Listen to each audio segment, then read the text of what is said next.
Let's look now at what we are calling some of the 10 conundrums that may drive our world. How many people here know what a conundrum is? Well, many people will actually say, yes, that it's a riddle. And a riddle is perhaps something we can't easily and glibly explain, but we know we should be able to understand. There's a book which was published a couple of years ago, it's now available in paperback, by a guy called James Martin, The Meaning of the 21st Century. Now, James Martin talks only in 2 pages out of this compendious volume about testicles and the sperm count. And he talks about a particular report that was created in Denmark.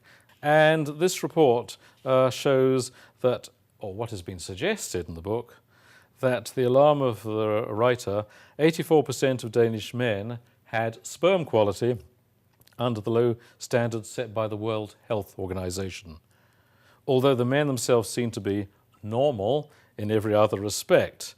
So they then set up a team to study results elsewhere, and this team reviewed 61 scientific studies involving 15,000 men from 20 countries and found that the average male sperm count had dropped 45% between 1940 and 1990.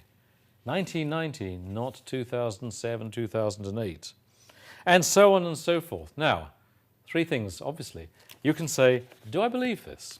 Do I believe any of these studies? Or do I believe the way they've interpreted that? Great, because what we're here to do at college is to spend time developing skills in interpreting information.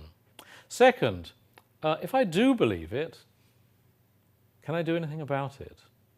Or do I just say, what the hell, future generations have had it, I'll have a good time?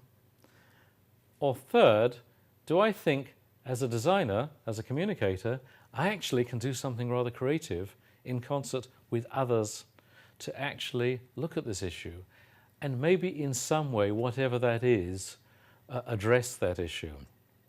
Let's move on to the next paradox or conundrum. Are toys us? I've got a friend here. Yes, you can laugh. He's my friend, the shuffling sheep. And in fact, I'm going to wind him up. He'll probably leave this platform. Let's see if he's still working. Movement. There he goes. Where did this character come from? He came from a toy shop in Berkeley in California. And no, I wasn't a kid when I picked up the shuffling sheep. I was allegedly a grown-up person. Now, I love the shuffling sheep for 2 reasons. When I touch him and look at him, he reminds me of a very happy day in Berkeley. And I'm not going to bore you with my anecdotes. The point I'm making is toys, models, are enormously powerful. So we need to think very seriously about the emotive power of toys, and in particular, touch. Because actually, when we are growing up, much of our life is to do with touch and to do with taste. And you know darn well that you won't want to remind yourself that when you were very young, and if you were given one of these, you didn't just touch it and wind it up, you put it in your mouth. You put it to see whether it tasted good, because that's one of the things we do when we're growing up. Growing up, isn't that appalling? Because when we grow up, then we stop doing all these things. We stop looking at the world as children because we think that's not cool, that's not intelligent.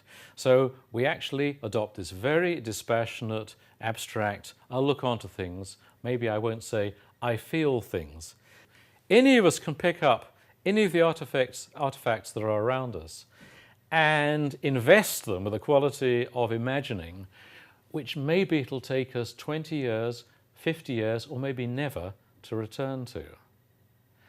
And part of it is because we go into this adult notion of what is reasonable behavior.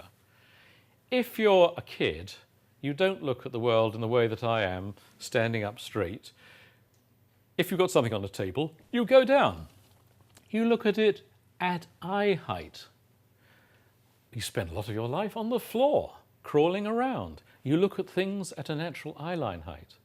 And we so easily forget that.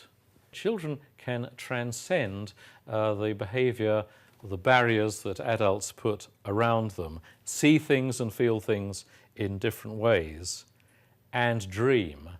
And dreams are a key thing that hopefully while you're at Ravensbourne you will not lose the habit, or maybe you'll re-engage with the habit of having. Dreams can also turn into nightmares. Go to the College LRC and view the BBC production of The Power of Nightmares on tape VT 4028.